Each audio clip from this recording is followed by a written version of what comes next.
Alors aujourd'hui on se retrouve donc avec mon chat qui est très... Oh putain.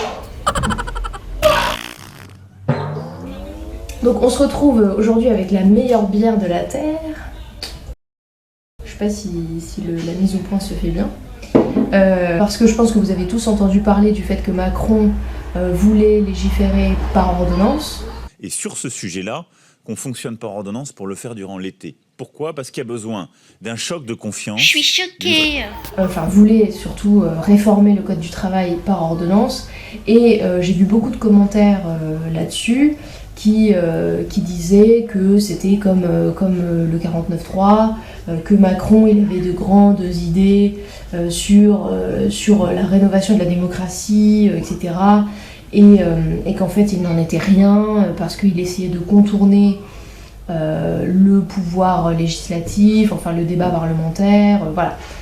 Je pense que tout le monde a lu ce genre de commentaires, donc je voulais faire en fait un petit point juridique sur la question, peut-être donner mon avis aussi là-dessus, sur le côté démocratique ou pas des ordonnances. Mais après voilà, je voudrais quand même essayer de pas trop orienter quoi que ce soit. Enfin l'idée c'est vraiment de parler de droit en fait et après chacun se fait l'avis qu'il veut, c'est pas un problème. Donc déjà pour planter le décor, ce qu'il faut savoir, bon je pense que tout le monde le sait à peu près quand même, il y a notre constitution établit des domaines de compétences précis au pouvoir législatif et au pouvoir réglementaire. Donc le pouvoir législatif c'est l'Assemblée nationale, c'est le Sénat, c'est notre Parlement en fait, et le pouvoir réglementaire c'est le gouvernement. On peut résumer ça comme ça. En plus donc les ministres ont aussi un pouvoir réglementaire. Donc quand on entend pouvoir réglementaire, on entend règlement, c'est-à-dire qu'en fait c'est le pouvoir pour donc le gouvernement, les ministres, tous ses membres, d'édicter des règles qui ont une portée générale et impersonnelle, donc finalement comme la loi. Sauf que la différence avec les actes qui émanent du pouvoir réglementaire, c'est qu'ils ont une valeur qui est, dans la hiérarchie des normes, moins importante que la loi. Donc la loi aura toujours privilège sur les actes pris par le pouvoir réglementaire, par donc le gouvernement. Et donc la question en fait qu'il y a derrière ça, derrière pouvoir législatif, pouvoir réglementaire, on va dire, c'est que, évidemment, parce qu'il faut visualiser ce qui fait que la question elle est intéressante, c'est que le pouvoir législatif, c'est, en théorie, on va dire, en tout cas on essaye, c'est l'émanation de la démocratie. C'est-à-dire que derrière le pouvoir législatif, il y a donc, on va dire pour résumer, nos députés, donc, qui sont élus, qui sont donc des représentants du peuple. Alors après on peut disserter pendant des heures sur est-ce que le système actuel permet une réelle représentativité du peuple au sein de nos assemblées, etc. C'est un autre débat, qui est intéressant d'ailleurs, mais c'est un autre débat. À la base, voilà, le pouvoir législatif c'est censé être quelque chose qui va vraiment représenter le peuple en fait. C'est vraiment une assemblée qui va créer des lois qui sont l'émanation de la démocratie du peuple.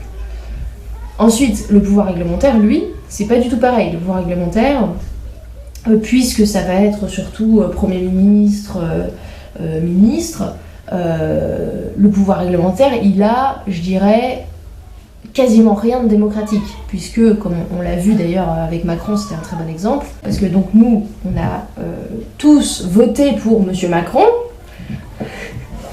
Voilà, ma tronche, je pense, indique ce que je pense. Après, je voudrais pas faire quelque chose de politique vraiment, et voilà, mais pour moi, clairement, c'est vrai que j'étais pas spécialement pour Macron, mais bon, voilà. Donc voilà, la majorité des gens ont voté pour Monsieur Macron. Donc là, la démocratie, elle est là, ok.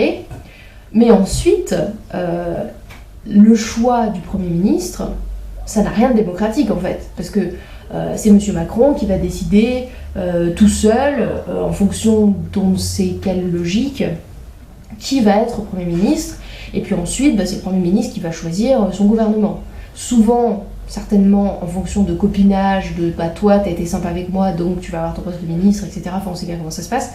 Donc ça n'a rien de démocratique. Donc le pouvoir réglementaire c'est vraiment quelque chose, c'est pas du tout lié à la démocratie. Je pense que personne n'imaginait forcément, parce que moi j'ai des gens, ça me fait rire en fait, que je connais, qui ne voyaient pas Macron comme quelqu'un de droite.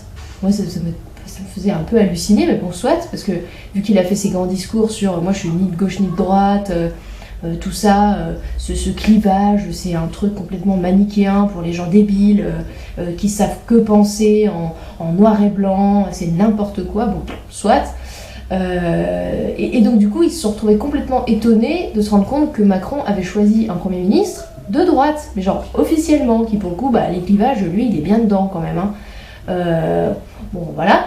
Donc voilà, c'est ce que je voulais dire, je trouve que ça illustre quand même assez bien le côté qu'on peut très bien élire quelqu'un selon tout un tas de valeurs ou de pensées qu'on peut avoir sur cette personne. Et puis finalement, après, au niveau du gouvernement, de ce qui peut se passer sur qui va être le Premier ministre, comment va être le gouvernement, bah, ça c'est pas du tout dans les mains du peuple. Voilà. Donc pouvoir législatif, démocratique, pouvoir réglementaire, ça l'est pas. Globalement, c'est ça. Et donc ce qui est intéressant à noter, je vais venir à mes ordonnances après, mais je trouve que c'est intéressant de noter ça, c'est que quand on regarde la rédaction de la Constitution, on se rend compte que les domaines de compétences du pouvoir législatif, ce sont les plus importants, hein, globalement. Par exemple, tout ce qui est loi de finances, ça sera toujours une loi tout ce qui est qu'est-ce qu'on va faire avec toute cette thune, ça va forcément être le pouvoir législatif qui va s'occuper de ça. Ça, il n'y aura jamais de débat là-dessus, c'est le pouvoir législatif, point final. Et globalement, quand on lit la Constitution, je vous mettrai peut-être des liens en commentaire pour aller voir ça, on voit que voilà, les domaines qui sont réservés au pouvoir législatif, c'est les domaines les plus importants. Mais ce qui est intéressant de noter, par rapport à ce que je vous ai dit sur législatif, démocratique, réglementaire, ça n'est pas, c'est que le pouvoir législatif, il a une compétence d'attribution uniquement. C'est-à-dire que, en fait, ces compétences, ces domaines de compétences sont listés précisément. Et l'article, il va venir dire, en gros, tout le reste, c'est le pouvoir réglementaire. Et c'est intéressant de le noter, c'est pas oufissime, mais disons que souvent, que ça soit en droit ou même, je dirais en général, quand il y a quelque chose d'important, on va dire, bah toi, tu fais tout, et puis telle autre personne qui est un peu nulle, bah toi, tu vas t'occuper que de ça et ça. Et là, c'est inversé, en fait. C'est le pouvoir réglementaire qui a une espèce de compétence générale, et le pouvoir législatif qui a une compétence d'attribution que sur certaines choses listées, bon, qui sont très importantes et qui représentent de toute façon des domaines très larges, voilà, hein, donc il n'y a pas un débat de ouf là-dessus non plus, mais je trouvais que c'était intéressant de le noter quand même. Ensuite, donc pour revenir à mes ordonnances, donc l'idée d'une ordonnance, c'est que le pouvoir réglementaire va pouvoir prendre donc par voie d'ordonnance, va pouvoir prendre une ordonnance dans un domaine qui, normalement, est réservé à la loi. Donc, un domaine important qu'on a choisi de réserver dans la Constitution à la loi parce que ce sont des domaines importants. Donc ça, il faut le visualiser. C'est clair que l'objet d'une ordonnance, ça va toujours être quelque chose qui est globalement essentiel à la nation, on va dire, qui a un caractère vraiment important. Parce que, normalement, c'était du domaine du pouvoir législatif, donc émanation démocratique. Voilà, j'espère que c'est bien compris maintenant.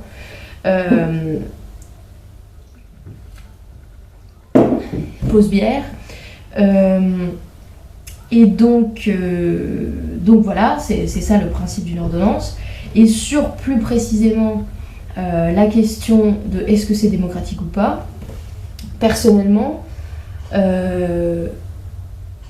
moi qui suis pas spécialement pour Macron, je trouve pas que dans le contexte dans lequel on est, ça soit une atteinte particulière à la démocratie, sur ce point-là précisément. Je trouve par contre que la vidéo que j'ai fait précédemment sur l'état d'urgence permanent avec cette loi de lutte contre le terrorisme sécuritaire et tout ça, qui sous couvert justement de lutte contre le terrorisme, finalement fait entrer dans le droit commun des dispositions de l'état d'urgence en faisant comme si le fait de faire entrer l'état d'urgence dans le droit commun c'était une solution de lutte antiterroriste et la seule.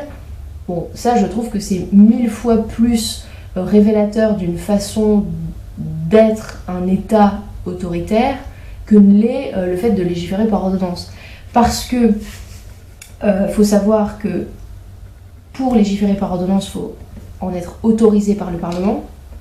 Donc au départ, il faut se ramener en fait avec un projet d'ordonnance, le présenter au Parlement, et le Parlement va dire bon bah ok, toi gouvernement, on va t'autoriser pendant tant de temps, donc c'est un délai limité, c'est toujours, il n'y a pas de délégation générale de compétences du Parlement au pouvoir réglementaire en fait, c'est toujours limité, ça montre à quel point c'est des domaines importants, c'est limité dans le temps.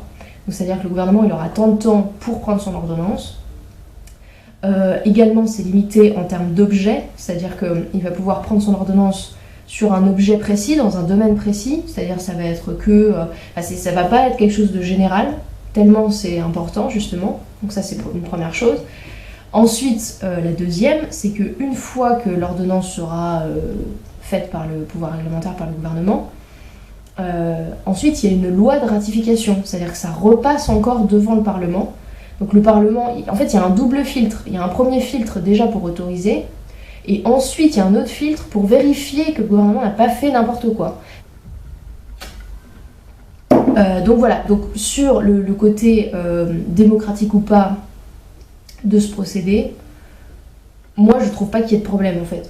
Ça ne me pose pas de problème. Je trouve qu'à partir du moment où il y a un double filtre comme ça, filtre à café, que peut-on en faire de la part du Parlement, je vois pas trop où est le problème. En plus, dans un contexte dans lequel on est, où de toute façon Macron a une majorité écrasante à l'Assemblée, j'ai envie de dire, si jamais il ne passait pas par les ordonnances, est-ce que vous pensez vraiment que la loi travail, de toute façon, le fait d'être débattu au sein d'une assemblée où de toute manière la République en marche a une majorité écrasante, est-ce que vous pensez que ça va changer quelque chose de toute façon ?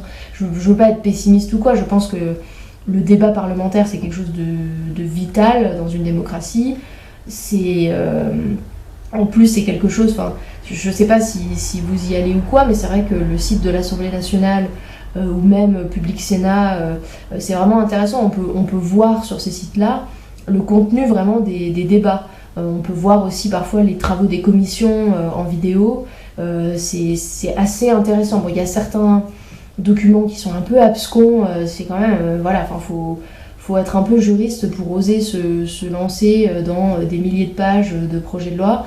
Mais voilà, si on a la curiosité de le faire, c'est accessible très facilement. Je vous dis, sur le site de l'Assemblée nationale, il y a pas mal de trucs intéressants sur Public Sénat, et sur le site du Sénat aussi, bien sûr. Et donc voilà, bon, c'est un élément essentiel, le débat parlementaire certes, mais c'est vrai que là la majorité est tellement écrasante que de toute façon, je veux dire, d'un point de vue juste de résultat, ça va rien changer. Je pense pas vraiment que si on passait par tout un processus de navette parlementaire habituel, le texte de réforme du droit du travail serait différent de celui qui va être pris par ordonnance. C'est, j'allais dire, la dure loi de la démocratie. Une majorité de gens a voté pour M. Macron, pour la République en marche aux législatives, de façon très très nette. Partant de là, l'expression de la majorité des gens dans notre pays, c'est de se dire, c'est cool, on veut voir le code du travail être réformé de telle façon. Donc, partant de là, je parle juste d'un point de vue démocratique. Il n'y a pas d'atteinte à la démocratie dans le fait de passer par ordonnance dans un contexte comme celui-là. Et même dans n'importe quel contexte, à partir du moment où il y a ces deux filtres du Parlement, de toute façon. Filtre à café, que peut-on en faire ? Après, donc, évidemment qu'il y a tout un débat que je ne vais pas présenter, dont je ne vais pas trop parler dans cette vidéo parce que sinon ça va être vraiment trop long, mais par contre ça pourrait faire l'objet d'une autre vidéo à propos justement de la représentativité, et parce qu'il y a plein de questions qui se posent autour de la démocratie finalement, parce que si on part du principe que voilà, là M. Macron a été élu, c'est démocratique parce qu'il a été élu, il y a le résultat qu'on a vu apparaître, 66% c'est écrasant, ça montre que vraiment la majorité des gens a voulu voir Macron à l'Élysée, donc c'est démocratique, donc il y a une légitimité derrière et tout.